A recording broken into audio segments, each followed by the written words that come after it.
I see you. I have been watching you walk past me for weeks now. Your phone is open and your mind is elsewhere. The small whisper inside you is treated like background noise from a station you have stopped tuning into. It is not the urgency the headlines are selling you. It is not the urgency a notification keeps faking on your screen. It is not the urgency a religious voice has used to scare you into compliance. It is a different urgency. It is a patient one. It is a divine breath, already moving through the room you are sitting in. Come a little closer. Right now, in the minutes you have given me here, allow me to reveal why the quiet pressure you have been feeling is not pressure at all. It is an invitation to step into a draft that has been blowing through your life longer than you guessed. Stay near. The wind is already moving. The window is already open. You have been carrying a strange tension lately. You have a sense that something in you is being addressed, asked, or even summoned. At the same moment, there is a fear that the asking comes with a deadline you cannot meet. So you have done what frightened people do with quiet asks. You have dismissed them. A song reached you in the car and you turned the volume down. A sentence from a stranger landed in a soft place and you walked away shaking it off. A wakeful hour at 3 o'clock in the morning brought a small breath of conviction, and you reached for the phone before the breath could finish what it was trying to say. None of these refusals make you a bad daughter or son of mine. They make you a tender one who learned early that urgency always meant trouble. Allow me to begin loosening that knot for you while we sit together. I have been near. If these words are touching your heart, would you consider sowing a gift today? Your support helps this gentle message reach more hearts that are longing to hear the true breath of the Father. The neighbor of yours who has been listening for a sign she will never quite name has not been forgotten. There is a man 2 streets over who keeps almost opening the conversation with me and then changing his mind at the last minute because he is afraid of what my answer might cost him. A young one whose silence has been deeper than her words for a year now is also held. An older one who has begun to suspect that the door of his second chance closed while he was still arguing about whether to walk through it. I am near him as well. None of these are abstractions. Each one is a real chest in a real room. And every chest is one I have set my ear against in this very hour. Your morning conversation with me has grown thinner because the urgency you were taught about me sounded like a court date. My urgency is not a court date. My urgency is a porch light that has been on for years. I am not the kind of father who hisses at a tired child to move faster. What I am sending across your life is the breath of a parent who knows the right hour, not the impatient hour. Those two are entirely different, and I will keep you from confusing them. One kind of urgency belongs to the world, fear-shaped, deadline-shaped, designed to push you into action before your soul has caught up with your body. Mine is different. It is a steady draft from an open window, an invitation that does not threaten a calling that strengthens you in the receiving, rather than collapsing you in the demand. The pressure you have been calling mine has been mostly the world's. Set that pressure down for a while, and listen instead to what my breath actually sounds like when it reaches a person. An old friend of yours grew quiet about your inner life because the topic became uncomfortable. Your sister has not mentioned faith in months. A small group you used to belong to forgot to text. You started reading less praying briefer and listening shorter. None of those are catastrophes in my eyes. They are only the natural drift of a soul that has not been hearing a kind word from heaven for a stretch. And I am the kind of God who comes back into the room with a kind word rather than a complaint. So hear the kind word now. Drift is not the verdict. Drift is the very room I am about to fill again with a draft. Hold the breath you are taking for one slow count, then release it without pushing. Just one. Notice the small pause at the top of the breath. That motionless second when the lungs are full and nothing is happening yet. That is the shape of my waiting. It is full of something for you. I am not measuring how long it takes you to receive it. Now let the air out. Notice how the body softens a little on its own, without you instructing it to. That softening is the body recognizing a presence the mind has been arguing with. The presence is mine. The presence has not just arrived. It was already in the room when you sat down. This fear of my urgency was not built in you alone. It was passed down.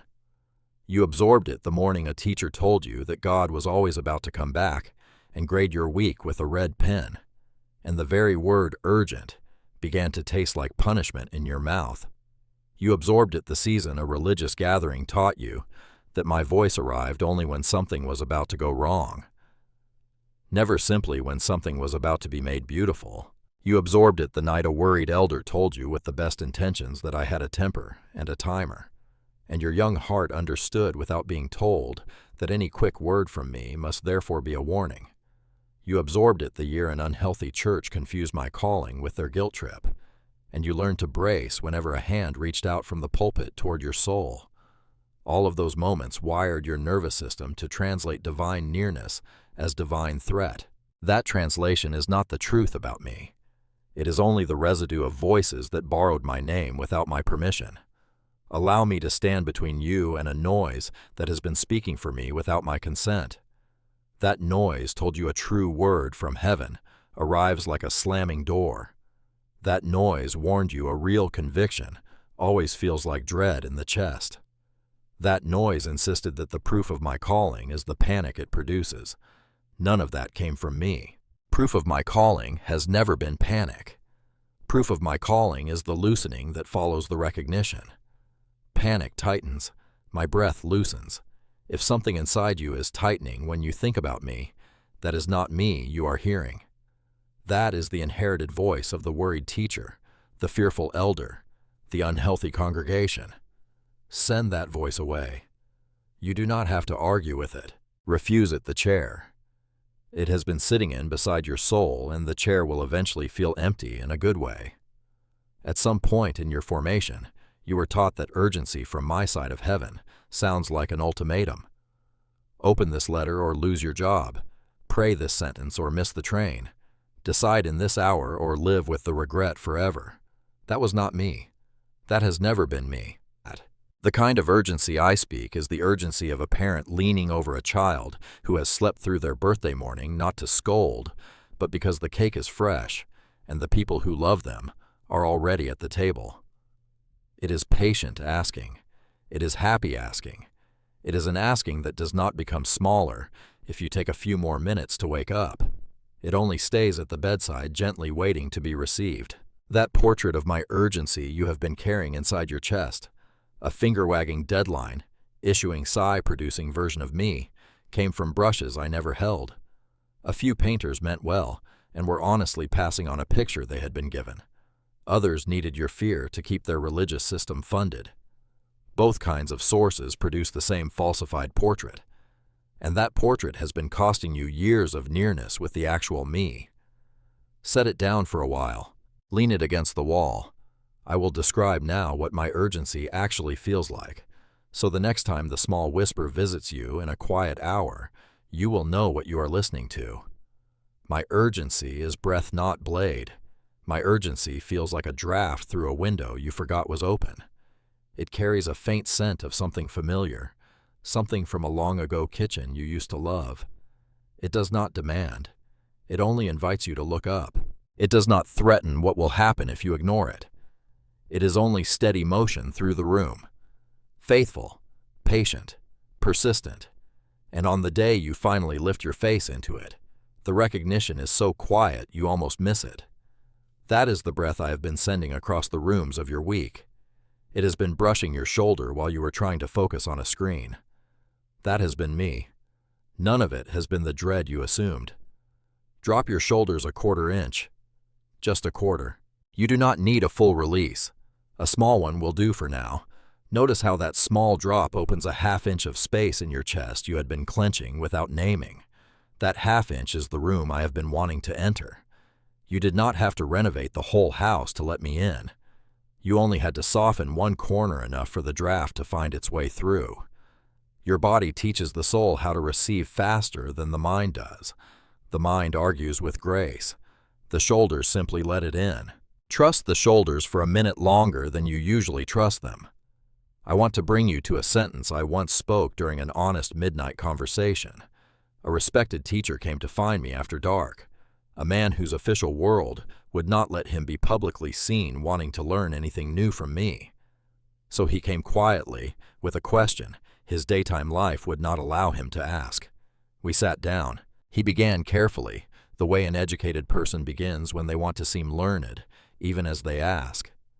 I answered him gently because the questions of a midnight visitor are tender questions, and tender questions deserve gentle hands. Somewhere in that conversation, I gave him a picture so quiet and so true that one of my friends kept it close and wrote it down later. This is what I said. The wind blows where it wishes, and you hear its sound, but you do not know where it comes from or where it goes. So it is with everyone who is born of the Spirit. Move through it slowly beside me. Do not race past it. More breath lives inside this sentence than the speed of an ordinary reed will let you draw. Notice the first phrase, wishes, not where you tell it, not where you schedule it, not where your church calendar permits it. My spirit follows its own loving will, here not the rule book handed to it by an institution. You have been trying to summon me with formulas because someone told you formulas were the only safe way. A gust of my spirit does not work that way. It does not arrive because you said the right syllable. It arrives because it loves to arrive, and it has been arriving in your life on days you did not even know to ask. Most of the kindest moments of nearness across your years were not produced by you. They were a current that wished to pass through, and you happened to be home. You hear its sound. You hear. Not you control. Not you predict. Not you summon. Hearing is the only required posture. The breath does not need your management. It needs your attention. And attention in my economy is the small act of stopping for a moment to notice the rustle of leaves you had been walking past unhearing. Sound has been here. It was in the song that arrived in the car. It was in the stranger's sentence. It was in the wakeful hour at 3 o'clock in the morning. It was in the few minutes you sat down to listen to this very message. Sound itself has not been missing. The hearing is what was being asked of you. But you do not know where it comes from or where it goes. Notice the freedom of this line. You are not required to understand the route of the wind in order to receive it. You do not have to map its origin. You do not have to predict its destination. You do not have to write a thesis on the doctrine of my spirit before the doctrine is allowed to comfort you. The wind does not require your theology before it will fill the lungs of a person standing in it. The wind only requires the open mouth, the open chest, and the willingness to let the air in. That sentence was a relief to the man across from me the hour I spoke it, and it has not stopped being a relief in any century since. He had built his whole adult life on knowing the root of everything sacred. In the quiet of a small house at midnight, I told him that the deepest movement of my presence in a human soul is the one part of his life he was never going to be able to chart. The not knowing was not a failure. The not knowing was the doorway to the actual living thing. He left that conversation a different man, not because he understood more, but because he had finally heard the wind. So it is with everyone who is born of the Spirit.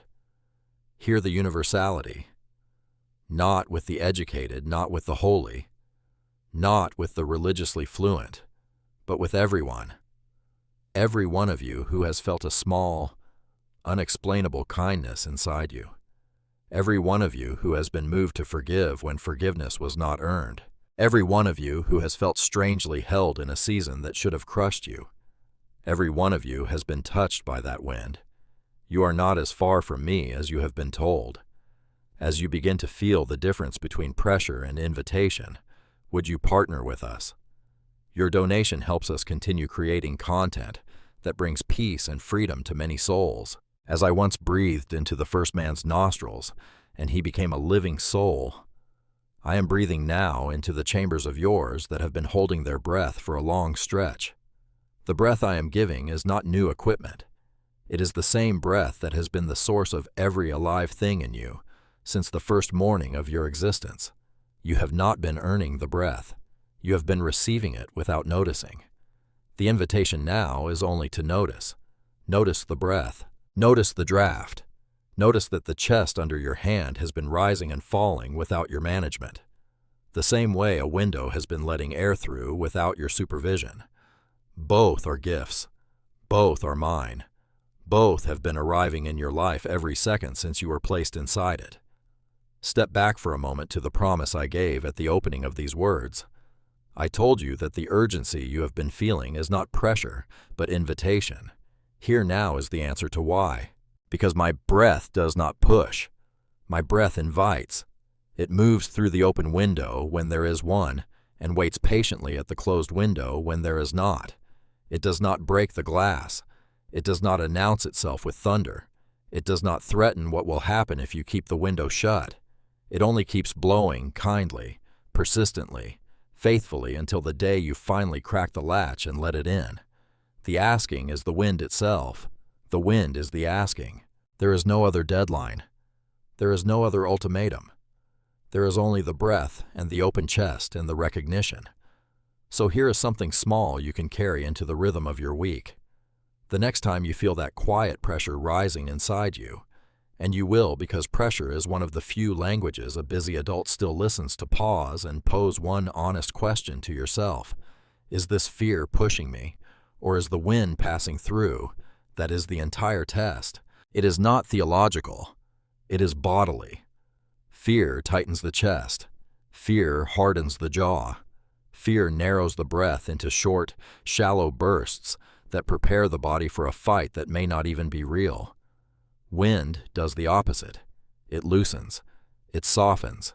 A current lengthens the breath without you choosing it. If the inside of you is tightening, the voice is not mine. Send it away gently. If the inside of you is loosening, the voice is mine. Lean into the loosening. That is the wind asking to be let in a little further. Once you have identified the loosening, do not immediately try to act on it.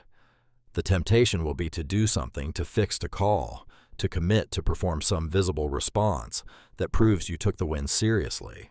Resist for a few breaths. The wind does not always ask for an immediate action. Sometimes the wind only asks to be received. Receiving is its own response. Receiving is the response the wind was looking for in the first place. Stand in the loosening. Let it widen the room inside you. The action, if there is one to take, will become clear in its own hour. Right now, the asked-for thing is the standing in the breeze, even softer. Once the wind is passed through and the moment is quiet again, do not dismiss what just happened. Most of you will scroll on. Most of you will fill the silence with another podcast or another notification before the wind has even finished settling into the room. Practice instead a small act of holding. Stay in the chair for one additional minute. Place your hand somewhere on your body that confirms you are still here, the chest, the throat, the palm of the other hand. And breathe out a quiet thank you that nobody else has to hear. The wind feeds on those quiet thank yous, not because I need your gratitude to function, but because gratitude is the way you learn to keep recognizing the wind on the days it comes again. Try one will probably feel like nothing. Try 10 may still feel mostly like an exercise. A nervous system that has been bracing against divine urgency for years does not unbrace in an afternoon, but around try 30 you will register a shift. The small pressure inside you will have begun to feel less like an emergency and more like a guest. Around the 50th attempt you will register a further shift. You will catch yourself looking forward to the quiet pressure when it arrives, because it has begun to feel like a familiar friend rather than a stranger at the door. Around the 100th attempt, glance at the inside of you and notice that the wind has been moving through your week with a constancy you never had to fight for. It has simply become a part of your atmosphere. The window has been open longer than you realized. The breath has been doing what breath does. If this breath is softening something inside you right now, consider giving a gift. Your generosity allows more people to experience the gentle wind of the Spirit.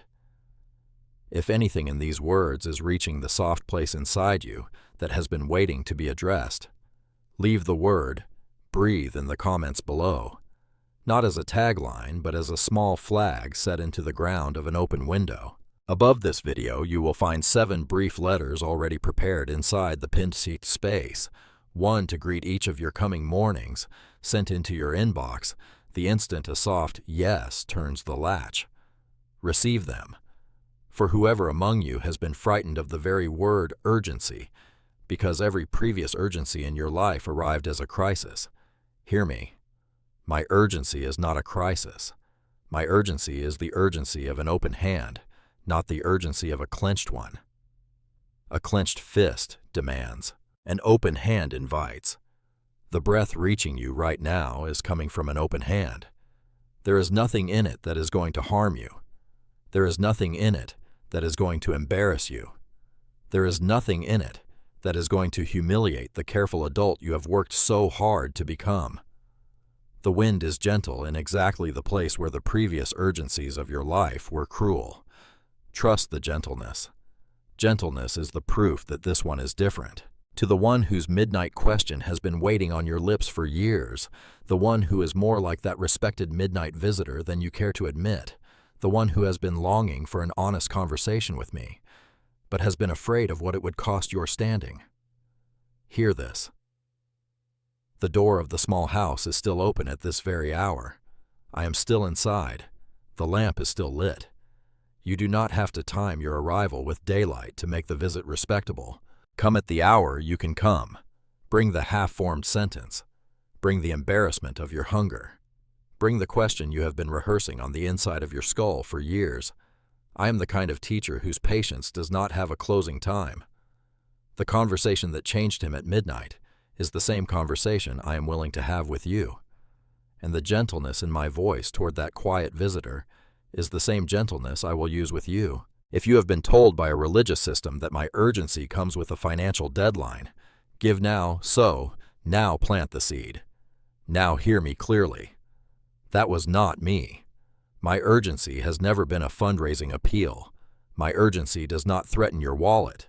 My urgency does not promise you a divine return on a manipulated act of giving. My urgency is the wind, and the wind does not ask for your bank account.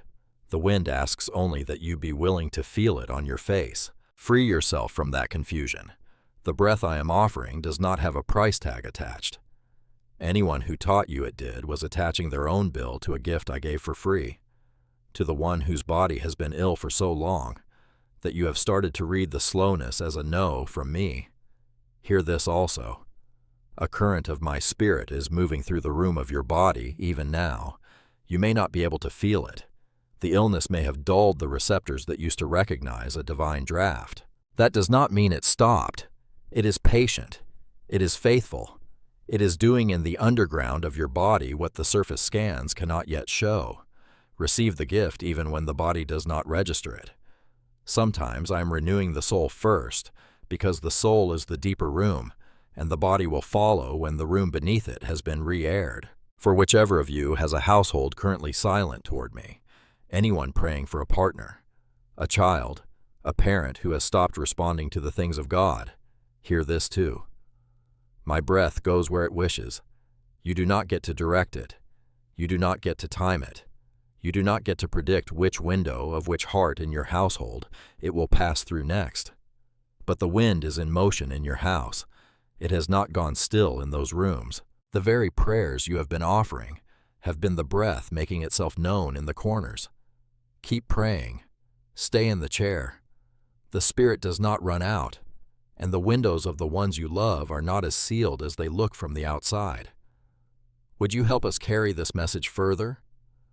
Donate today so more families can move from fear and religious pressure into the peaceful invitation of the Father. And to the one in this very hour who is experiencing what feels like a strange peace settling onto your shoulders as these words land, hear me. That is the wind. That is what I was sending the whole time. The pressure you were carrying as you opened this video has begun to soften because the breath has found a window in you. And the breath is doing what breath does. Do not analyze it. Do not try to capture it. Do not run for a journal to record it before it leaves. Simply remain inside it. The remaining is the receiving. The receiving is what the urgency was asking for all along. Receive one true sentence again. The wind is already moving. The window is already open. Keep those two lines tucked along the lining of your ordinary days. Speak them under your breath when the day grows heavy. Whisper them at the red light. Press them against the inside of your ribs when the inherited urgency of fear tries to reclaim its old chair. Both stay true whether or not your senses can confirm them right now. A current of my spirit does not need your verification. An open window does not need your supervision. Both have been mine to keep. Draw one slow inhale. Hold it briefly. Then release it without pushing. Just one.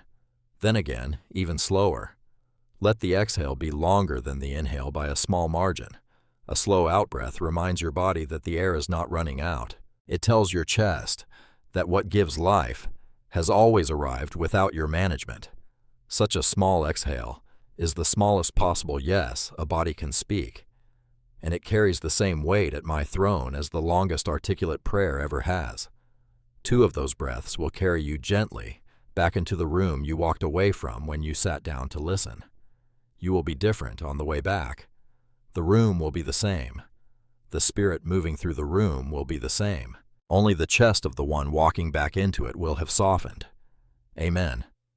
If you've been encouraged, strengthened, or brought closer to God through this word, would you sow back into this ministry? Your gift helps keep the window open for many more hearts.